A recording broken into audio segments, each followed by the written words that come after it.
Shalom, nous allons étudier le Daf Ain He dans Masechet Shabbat. Nous reprenons 3 lignes à la fin du Daf Ain Dalet Amud Bet. Vatofer Shet Firot, celui qui fait 2 reprises sur un tissu, il est Chayav Khatat. La Gemara dit le Kaima, a priori ces reprises-là ne sont pas faites pour durer. Amar Rabba Rabachana, Amar Rabbi Yochanan, Veu Shek Sharan. Dans le cas où on a vraiment bien attaché en plus les fils que l'on a utilisés de telle sorte à ce que ça tienne. À Koral Menat Titfor, on avait dit que on a aussi la melacha de Koré à déchirer dans le but de repriser le tissu. La Gemara dit Kriya Bamishkan Miava. Est-ce que on déchirait dans le Mishkan? À quel moment on déchire un vêtement? Avrava Verabizera, les deux. Tamret Tavayo, les deux disent chez Kenira Shinafalba Drana, une tenture dans laquelle il y avait un trou. Rachid nous dit que ce sont des petits insectes qui trouent, donc peut-être des sortes de mites, qui font des trous pour ne pas réparer que l'endroit du trou, ce n'était pas joli. Koraimba ont déchiré au-dessus et en dessous du tronc en question, et Tofrimota, et à ce moment-là, on faisait une reprise sur toute la longueur. Et donc c'était ça la tfira. Amar, Ravzut Rabar Tuvia, Amara, venant de Rav, Amoter Chut, Shel Tfira Beshabbat, Chayav Khatat. 2 morceaux de vêtements qui ont été rapiécés, et ça s'est petit à petit défait, et la personne pendant Shabbat tire le bout du fil qui est encore sorti, ce qui permet finalement de resserrer les liens et de refaire en sorte que les 2 morceaux redeviennent tfurim l'un à l'autre. Et bien, moter chut, ceux qui tirent le fil shel tfira beshabbat, chayav khatat, il est chayav de la melacha de tfira, même s'il ne fait que terminer la chose. Alomed davar echad minamagush. Donc il y a 3 lachot ici qui n'ont pas de rapport, si ce n'est qu'elles ont été enseignées par Razutra Martouya au nom de Rav, celui qui apprend une chose, qui apprend la sagesse de Magouche. Magouche, on verra que c'est soit quelqu'un qui fait de la sorcellerie, soit quelqu'un qui est très lié à la Vodazara et qui parle mal en général de la religion et d'Akadosh Baruch Hu. Celui qui apprend quelque chose dans Magouche, Chayav Mita, il est passible de la mort normalement, va Yoder Lechachet Kufot ou Mazalot, c'est celui qui sait comment fonctionne toute l'astronomie, les saisons, les mazalot, Veno Choshev, et qui ne le fait pas, Assour, les sapins, mais non, normalement, on ne devrait même pas parler de lui. Donc on a 3 comportements qui sont problématiques. Celui de tirer un fil, le bout du fil de 2 morceaux qui se sont petit à petit éloignés, qu'on avait a priori cousus l'un à l'autre. Celui qui tire, il est khatratat. Celui qui apprend d'un magouche, il est khamita. Et celui qui n'étudie pas ou qui ne met pas en application ses connaissances astronomiques, eh bien, c'est quelqu'un qui ne vaut même pas la peine qu'on en parle. Alors, justement là-dessus, Megouchta, donc le fameux magouche là, on a une marloquette Amoraïm sur la définition d'un général de ce que c'est Amgoucha. Ici on a Megouchta, mais il y a d'autres versions, c'est Amgoucha, c'est comme ça que Rachel a l'air d'avoir, et dans la Gemara en général c'est Amgoucha. Ravouchmoel, marloquette Ravouchmoel, on ne sait pas qui dit quoi pour l'instant. Khadamar Kharché, un dit que c'est quelqu'un qui pratique la sorcellerie, Khadamar Gidoufé, et l'autre dit que c'est quelqu'un qui est Megadef, c'est-à-dire que on appelle ça en langage, en oxymore, qui bénit Hachem, c'est-à-dire qu'il fait l'inverse, il parle mal d'Akadosh Baruch Hu. Tisaim de Rav d'Amar Gdoufé. A priori, la Gemara dit c'est probable que ce soit Rav qui dit la deuxième opinion. Pourquoi? D'Amara Zutra, Martouya Marav, car on vient de citer au nom de Rav que celui qui apprend d'Am Gouche, eh bien, il est Chamita. Alomed d'avoir Minam Gouche, Chamita. Et a priori, c'est plus probable que ce soit un Megadef plutôt que quelqu'un qui fasse simplement la sorcellerie. Parce que la sorcellerie, qu'on va le voir tout de suite, c'est interdit de l'apprendre pour la pratiquer. Mais l'apprendre pour comprendre comment ça fonctionne, aucun problème. Il dit c'est qu'à si tu dis que c'est un sorcier, c'est marqué l'otilma de la asot. Tu n'apprendras pas pour mettre en pratique, mais tu apprends pour justement comprendre et enseigner. Et donc tu vois bien que ça peut pas être ça. Tistem. Amar, Rabbi Shimon ben Pazia, Rabbi Yoshua ben Levi, Mishum bar Kapara. Maintenant sur l'histoire des mazalot. Pourquoi? Parce qu'on lui applique le verset. C'est des gens qui ne sont pas intéressés, ils ne regardent même pas la création d'Hachem. Et ils ne voient pas, c'est une répétition, ce sont des versets dans lesquels très souvent on répète la même notion, mais en tout cas ce sont des gens qui ne veulent pas prêter attention à la création d'Akadosh Baruch Hu, qui sont ici effectivement les astres. Donc ça c'est le premier problème. Amar Shmuel ben Nachmani, Amar Rabbi Yochanan, on rajoute on Rabbi Yochanan, Minaï chez mitzvah l'adam lechashet kuvot umazalot. On sait que c'est une mitzvah de connaître et de calculer cette kuvot umazalot, chez Nema ushmatem va'asitem. Vous les garderez, on parle de la Torah en général, mais ici en particulier de quelque chose d'autre, que vous garderez et que vous appliquerez, ki hi chochmatrem obinantrem le'ne'amim. Car elle, cette Torah, c'est votre sagesse et votre intelligence, le'aine ha'amim, aux yeux des peuples.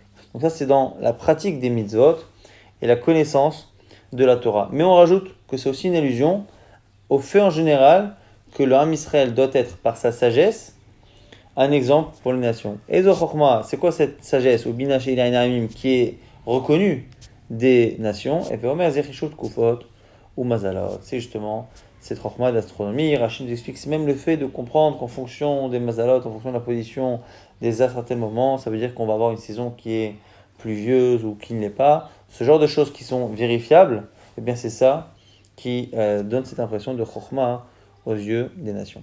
À Tzad, si on avait dit dans la Mishnah que parmi les Melachot, on a celui qui chasse le tzvi, donc qui chasse un cerf. Tanoura Banan, à Tzad Chilazon, celui qui chasse le Chilazon. Le Chilazon, donc, c'est ce petit mollusque qu'on prenait dans la mer, qu'on pêchait, et dont le bleu servait à la fois au Mishkan et à la fois pour le Techelet du Titit. À Tzad Chilazon, celui qui chasse le Chilazon, et qui dans sa main l'écrase pour en tirer le sang bleu, et no chayav al achat. Il n'est chayav que d'un seul interdit, qui est l'interdit de chasser. Rabbi Omer chayav shtaim. Selon Rabbi Yehuda, il y a un deuxième. Pourquoi chez Rabbi Omer, Petzia bichlal disha lui dit que le fait de retirer le sang, c'est comme disha, c'est comme le fait de battre les blés pour séparer l'écorce des grains. Amroulo, alors on lui a dit en Petzia bichlal disha. Il dit mais non. Petia, ça ne peut pas faire partie de Disha. Et pourquoi pas? Marava, Maïtama de Rabbanan. C'est quoi la raison de Rabbanan? Car ça vrai, Disha, il a du karka. Tout ce qui est Disha, Dash, ça, le domaine de définition de la Melacha de Dash, c'est les végétaux. Dès qu'on est dans autre chose qu'un végétal, ici en l'occurrence le Chilazon, on ne peut pas rentrer dans la Melacha de Dash. C'est ça la marloquette Rabbi Yehuda. Chachamim, si on est chayav de 1 et de 2. La Gemara s'étonne. Comment on n'est pas chayav du fait de tuer l'animal? On devrait aussi rajouter le fait de tuer l'animal. Et donc, selon Chachamim, on devrait avoir 2, et Rabbi Yehuda 3, et non pas 1 et 2. Alors, la Gemara va donner 2 explications. Amar Rabbi Yochanan, je ne sais pas Rabbi Yochanan propose de dire qu'on parle d'un cas où il était déjà mort. Il l'a capturé, après pour une raison ou pour une autre, il est mort, et il l'a pressé alors qu'il était mort. Rava Amar Filu Tema Shipsa Ochai. Selon Rava, même s'il est vivant. Puisque lui, ce qu'il veut, c'est le sang, eh bien, il n'est pas en train réellement d'agir consciemment pour mettre à mort l'animal. Donc, d'une certaine manière, il est mit à sec, c'est-à-dire que c'est pas du tout son action de tuer, et donc, c'est pas ce qu'il fait. Et d'une certaine manière, c'est une forme aiguë d'avoir chez l'homme kaven, c'est que c'est pas sa kavana. La Gemara dit, mais attends, même d'avoir chez l'homme kaven, à partir du moment où c'est automatique, que la conséquence est automatique, c'est pareil, c'est comme s'il avait fait. Mais Abaye et Rava lui-même qui cite cette halakha. Dans le les deux disent, Rabbi Shimon il est d'accord, Rabbi Shimon, que quand la conséquence est obligatoire, automatique, on est chayav psikre c'est on coupe la tête du coq, et quand tu voudrais qu'il ne meure pas. Donc évidemment que quelqu'un qui arrache la tête pour avoir la tête, évidemment qu'il est en train de tuer. Et même s'il n'a pas la kavana, tu peux pas dire qu'il est mis à sec de prendre la tête et pas de tuer, parce que c'est psychréché. Alors, Shaneacha, c'est spécial ici, Kama de Ilbe Neshama, Tfe, c'est que c'est vrai que c'est automatique, mais c'est pas son intention, et mieux que ça, d'une certaine manière, le sang est plus frais et plus beau quand l'animal est vivant. Donc à la limite, quand il le presse, il cherche consciemment ou inconsciemment à garder l'animal vivant le plus longtemps. Donc c'est pas seulement qu'il n'a pas l'intention de tuer, c'est qu'il a même un peu l'intention de ne pas le tuer. Donc même si ça se fait, pour le coup ça s'appelle mitasek. Donc c'est ça, Shane Achad, et comme un des Ibn Neshamat fait Nichale, ça l'arrange, qui est des Litsil Tivae pour garder bien la couleur. Ashochato, la melacha de Shochet, la melacha, donc de tuer un animal. Shochet Mishumai Chayav, celui qui fait la shrita d'un animal, quel est le issour qu'il fait? Ravama Mishum Tzovea, Rav dit c'est Tzovea, c'est le fait de colorer, le sang qu'il va faire sortir, va colorer la bête. Shmuel Amar Mishum Netilat Neshama. Selon Shmuel, on est chayav du fait de tuer, d'enlever l'âme d'un animal. C'est un issour de la Torah. Alors la Gemara, pour l'instant, elle pense que l'un pense une melacha que il ne pense pas celle de l'autre, et inversement. Donc Rav, Mishum Tzovea'in, Mishum Netilat Neshama, Lo, quoi, selon Rav, il n'y a pas de issour Netilat Neshama, ça n'existe pas dans Shabbat. La Gemara corrige, non. Ema Af Mishum Tzovea, lui dit même Mishum Tzovea. Donc en réalité, tout le monde est d'accord qu'il y a un issour Netilat Neshama. Et Rav dit qu'il y a même Tzovea, alors que Shmuel dit non, il n'y a que Netilat Neshama. Amar Rav nous dit, Mita Damre, Imava Mita. Ce que j'ai dit moi sur Tzovea, je vais quand même rajouter quelques mots. Des lo litu, pour pas que viennent Daré Batrael, les générations futures, Velichachou Alay, qu'ils se moquent de moi. Déjà parce qu'on a failli croire qu'ils pensaient qu'il n'y avait pas Netilat Neshama, et en plus parce qu'on peut se demander en quoi ça peut être coloré, alors que normalement pour être chayav, il faut que j'ai l'intention et que ça m'arrange, que ça colore. Si ça m'arrange pas et que j'ai pas l'intention, a priori, ça va pas être chayav. Donc je vais m'expliquer. En quoi ça l'arrange? Ça l'arrange que se colore le cou de l'animal, de sang, d'ama, parce que ça donne l'impression que la chair, que la viande est fraîche quand il y a du sang au niveau du cou, c'est-à-dire que la shrita est du jour. Et donc que c'est une viande fraîche et la chose se vend mieux. Donc c'est en général quelque chose que l'on cherche et donc on est de sauver. On a dit que pour la peau de l'animal, le fait de saler, le fait de tanner la peau, à la Gemara s'étonne, Aïnou Moléar.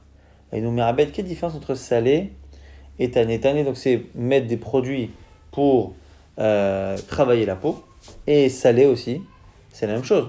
Rabbi Yochanan Vereshtaki, j'aimerais travailler à Pikrad Minayou. Il dit, tu as raison, il faut enlever un des deux, parce que c'est deux fois la même chose. Et donc il faut rajouter à la place, pour avoir 39, Veriel, Sirtout. Le fait avant de découper les peaux, de faire des sortes de traits, de graver très finement des traits qui sont les endroits que l'on va découper, une sorte de pré-découpe que l'on fait sur la peau.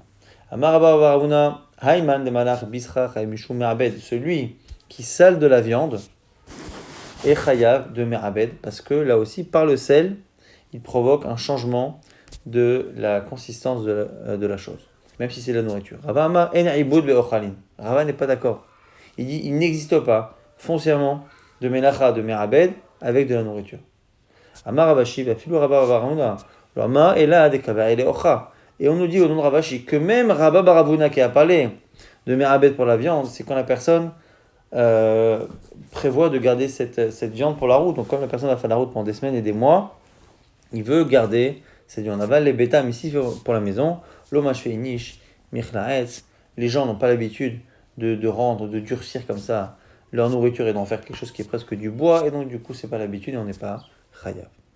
Alors celui qui lisse une peau, celui qui la découpe. Rabbi Acha Bachanina, Ashav ben Amodim Beshabbat, Chayav Mishum Memachek. Celui qui tend une peau entre deux poteaux et qui frotte pour enlever les poils, il est Chayav Mishum Memachek, il lisse la peau. Rabbi Chia Baraba, Shashot Varim Sachli Ravashi. Trois choses m'ont été dites par Ravashi, Mishmei de Rabbi Yoshua ben Levi, au nom de Rabbi Yoshua ben Levi. Amgarer Raché Plunzaot Beshabbat, celui qui coupe le bout comme ça, il a des sortes de grands tasseaux de bois et coupe le bout pour qu'il soit de la même taille. Chaim Shum Mechater, il fait Mechater parce qu'il coupe avec une mesure précise. Amem Ariach Retia Beshabbat, celui qui appuie bien, qui étale bien une sorte de pansement que l'on met sur la peau. Chaim Shum Memachek, il est chayav de lisser. Donc s'il a lissé le tissu, il est Chaim Shum Memachek. Amsatet Haeven, celui qui taille une pierre Beshabbat, Chaim Shum Makeva Patish, il est chayav de Makeva Patish, littéralement frapper au marteau. Frapper au marteau, c'est l'action finale dans la fabrication d'un objet, la dernière action qui le rend utilisable. C'est le dernier coup de marteau que le forgeron donne sur l'épée ou sur l'objet en fer pour qu'il soit complètement utilisable. Et d'autres cas de Makeva Patish, Rabbi Shimon ben Kisma, Amar Rabbi Shimon ben Lakish, Amar Resh Lakish, Atzar Tzura Bekli, celui qui fait un dessin, qui fait une gravure ou un dessin sur un objet, qui est donc la dernière étape. On a fait Bechlis Rochid, celui qui souffle un ustensile en verre, donc qui le termine. Pareil, Chaim Shum Makeva Patish, Amar Abuda, Celui qui enlève aussi les bouloches qu'il y a sur un vêtement, il y a un vêtement qui est neuf, il y a des bouloches et des fils en trop qu'il faut couper, il est chayav de makeva patish. Mais un on précise, des capitales dans le cas où ce sont des bouloches ou des fils qui dérangent la personne au point qu'elle ne peut pas porter, ou elle ne se sent pas de porter le vêtement. Dans ce cas-là, s'il le fait, c'est chayav mishum makeva patish. À côté, on avait dit dans la Mishnah, celui qui écrit deux lettres, c'est le shiur, c'est deux lettres. Tanor Abanan. Katav ot achat gdola. Celui qui écrit une grande lettre. Ve'yesh bimkoma lirtov shtaim. Une grande lettre qui, en réalité, a déjà la taille de deux lettres. Il est pas tour, parce que c'est deux lettres, et c'est pas la taille de deux lettres. Par contre, pour effacer, machakot gdola, celui qui efface une grande lettre. Ve'yesh bimkoma lirtov shtaim. Et dans l'endroit qu'il a effacé, il y a de quoi écrire deux lettres. Il est chayav. Et on nous précise du coup, même si ce sont deux melachot qui normalement sont l'une le pendant de l'autre, eh bien c'est un cas rare où finalement le pendant négatif, mochek effacé, est plus strict que kotev, parce que la même grande lettre, si je l'écris, je suis pas chayav de kotev, si je l'efface, je suis chayav de mochek. Pourquoi? Parce qu'en réalité, toutes ces melachot là de destruction ne sont pas des melachot en elles-mêmes, puisqu'une melacha, c'est forcément une construction. Toutes les melachot, à part le feu qui est particulier, à part le feu, les melachot en général, c'est toujours le fait de construire ou de détruire almenat livnot, de détruire pour construire, de déchirer pour rafistoler, et ici en l'occurrence, effacer pour écrire. Et donc finalement, ce qui est important dans effacer, c'est pas la quantité de ce que j'efface, mais la quantité de ce que je laisse écrire. Or ici, en effaçant une grande lettre, je laisse la place pour écrire deux lettres. Et donc du coup, j'ai mon shiur. Et c'est pour ça qu'on a une chromo. Mais dans l'idée, c'est la même idée. C'est que c'est toujours deux otiotes qui comptent. Abonné va sauter, pareil, construire et détruire. Amchabe va mavrir, et le fait d'éteindre et d'allumer. Amaké apatish, roulé, rabat, verabizera, damret, avayu, kol, midé, des idbe, gmar, melacha. Toute chose qui est la fin d'une action, d'une création, donc c'est la règle générale de Makeva Patish. Et l'eau Avot Melachot, on avait dit au début de la Mishnah, voici les Avot Melachot. Après les avoir cités, on dit et c'était les 39 travaux. Donc on précise avant la liste et à la fin de la liste qu'on a bien 39 travaux. C'est un peu trop. Et l'eau les Afouké, c'est pour dire quoi? Afouké de Rabbi Eliezer pour exclure Rabbi Eliezer. Nimchayev al toladam comme Av. Qui lui, Rabbi Eliezer, disait que même quand tu as un Av Melacha et une Tolada, donc un dérivé de cette Melacha, et que tu as fait les deux dans le même oubli, tu es chayav deux fois. Donc d'une certaine manière, il refuse cette idée qu'on s'arrête à 39. Et bien c'est pour ça qu'on a précisé 39, ni plus, ni moins. Chaser achat, pourquoi on a dit cette expression-là? Moins une, comme si on ne voulait pas en rajouter une autre. La Fokim de Rabbi Uda, pour exclure Rabbi Uda, Détania Rabbi Uda, aussi fait ta chauvette, ve'am dagdek. On a dans le métier à tisser les fils de chaîne et de trame, celui qui essaie de bien mettre droit les fils de chaîne ou les fils de trame, donc chevet et mdakdek, il serait chaya selon Rabbi Yehuda, alors que nous, qu'est-ce qu'on dit à Molo? Chevet, ariou bichlal meser. Mdakdek, ariou bichlal oreg. Il dit non, parce que chevet et mdakdek rentrent déjà dans des melachot qu'on a vu dans la Mishnah, meser c'est le fait de placer justement les fils de chaîne, et Medagdek, ce serait l'équivalent de Oreg, ce serait le fait de tisser, de commencer à faire le tissu. Nouvelle Mishnah, autre règle, Kol HaKasha Latzniya, tout objet qui, dans son statut et en même temps dans sa quantité, est apte à ce qu'on le garde pour une utilité quelconque, on matzim kamohu, ve'otzio b'shabbat, on sort pendant Shabbat, c'est chafatat. Et kol sheno caché latznia, et tout ce qu'on n'a pas l'habitude de cacher, ve'en matznin, et qu'en pratique on ne le fait pas, ve'otziu b'shabbat, eno chayav ela matznio, eh bien, le seul qui sera chayav, c'est celui qui lui est matznia. Donc globalement, la règle, c'est que s'il y a beaucoup de gens qui le font, tout le monde est chayav. S'il n'y a pas beaucoup de gens qui utilisent ce genre de choses, eh bien, il n'y a que celui qui trouve une utilité à cela qui sera chayav. Kol caché latznia la fukemai. Ça veut dire quoi que la tnia, c'est la fouké, ça exclut quoi? Marafapa, la fouké dam nida. Pour exclure des choses comme dam nida. Une femme qui a des pertes de sang, ben ce sang-là, il n'est pas en général utilisé. On va ama la fouké atse ashera. Bon, on va lui dire non, Atse Ashera, les bois d'un arbre qui a servi à pratiquer l'idolâtrie, que là aussi ça sert strictement à rien, on ne peut pas en faire quoi que ce soit, c'est sur Banaa, et donc du coup, c'est le genre de cas où il n'y a pas de chiyuv, de otsa. Lama damnida, koshekana Ashera, celui qui dit déjà son damnida, où il n'y a pas de isur anaa, eh bien a fortiori pour Atse Ashera. Madame Atsachara, celui qui a corrigé, qui dit non, c'est Atse Ashera, je pense que Damnida, si on le porte, on est chayav en Shabbat. Aval Damnida, Masnale les Shunra. On peut parfois garder ce sang pour le donner à certains animaux, ici, certains félins. Vidarkeva de Khalcha, l'homme Masnale. Et l'autre dit, c'est vrai qu'il y en a qui le font, mais comme souvent, on dit en général que c'est pas bon, une ségoula, c'est pas bon pour la santé de donner du sang de l'homme à un animal, eh bien, finalement, on le fait pas.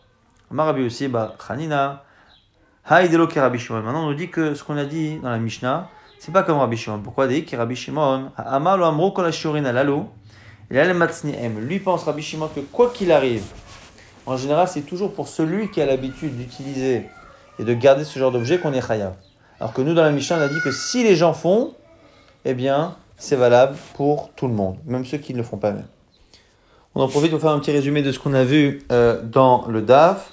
On a vu que le fait de tirer un fil de deux tissus qui se sont écartés petit à petit, qui étaient Tfourim, eh bien on est Chayim Tofé. On a vu que c'est Chayimita d'apprendre quelque chose d'un Hamgouche, et a priori ce Hamgouche, c'est celui qui manque de respect à Hachem et qui pousse les gens à faire Avodah Zarah, même si en général Hamgouche, on a vu que c'est soit ça, soit celui qui fait de la sorcellerie. Par contre la sorcellerie, on n'a pas le droit de l'apprendre pour la pratiquer, mais on a le droit, c'est même plutôt bien même de l'apprendre pour la comprendre, et éventuellement enseigner pour que les gens sachent exactement ce qui relève de la sorcellerie et ce qui justement n'en est pas. On a vu après que c'était très important pour celui qui avait la possibilité de comprendre les Tkufot ou Mazalot et de mettre ça en pratique. Pourquoi ? Parce que sinon, c'est une manière de ne pas s'intéresser à la création d'Hachem, et en plus, c'est passer à côté d'une mitzvah qui est de passer pour des chachamim aux yeux des nations. Et donc ça va, selon ici la Gemara, ça ne s'arrête pas qu'à l'étude de la Torah et qu'à la pratique des mitzvot. Il y a aussi le fait de les impressionner au niveau de la chorma avec les sagesses qui les impressionnent. Et donc ici c'est Kufot ou Mazalot. Celui qui chasse, on a vu que celui qui chasse un chilazon, un chayav de tzeda, celui qui le presse, c'est une marloquette. Est-ce qu'on a chayav de disha ou pas ? Donc c'est la marloquette. Est-ce qu'il y a disha ? Donc sortir l'écorce des grains ou l'équivalent ailleurs, est-ce que ça n'est valable que dans les végétaux ou pas ? Si c'est pas dans les végétaux, on n'est pas chayav sur le chilazon. Sinon, on serait chayav sur le chilazon. Et pour Netilat Neshama, la conclusion c'est que finalement, soit il était déjà mort, soit finalement même s'il est vivant, comme il a pour intérêt de le garder vivant parce que le sang est de meilleure qualité, quelqu'un qui même automatiquement tue un animal mais qui cherche absolument à ne pas le faire, eh bien il s'appelle mitasek, et même selon Rava et Abaye, il ne serait pas chayav. On a vu également que quand on tue un animal, qu'on fait la shrita, selon Shmuel, il y a un seul issour de Netilat Neshama tué. Selon Rav, on rajoute également le fait de colorer. Pourquoi ? Parce que le boucher est intéressé à ce que le cou de l'animal soit rouge de sang pour qu'on voit bien que l'animal à la viande est fraîche du jour. On a vu qu'en conclusion, finalement, le fait de saler et le fait de tanner une peau, c'était exactement la même melacha, et il fallait rajouter une qui n'était pas marquée dans la Mishnah, qui était surtout le fait de tracer des traits pour pouvoir après découper sur ces prédécoupes. On a vu donc qu'il y avait une marloquette sur Me'abed. Est-ce que Me'abed, le fait de tanner ou de saler une peau, est-ce que c'était valable également dans la nourriture ou pas ? Et a priori, selon Rava, ça n'est pas valable dans les Ochalim. Après, on a vu quelques cas particuliers sur mariage, le fait de enlever les poils d'une peau, le fait de lisser un tissu, tout cela c'est Mishum Memachek.